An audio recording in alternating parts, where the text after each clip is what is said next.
เด้อธรรมศาสตร์บ้านห้วยดันเมืองดอกฟางแดง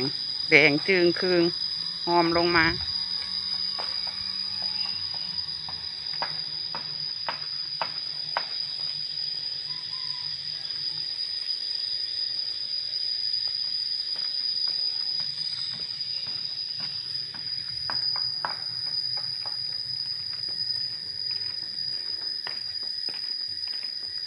นี่หน้าบ้าน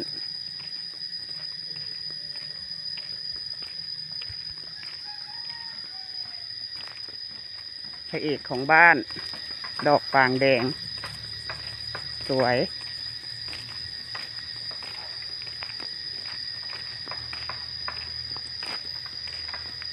แปลงอีกแล้วตูบนี่นะผิดหนึ่งแล้วยังบ่แล้วปะนี้แปลงตูบนี่ยังงมอยู่ซ้อม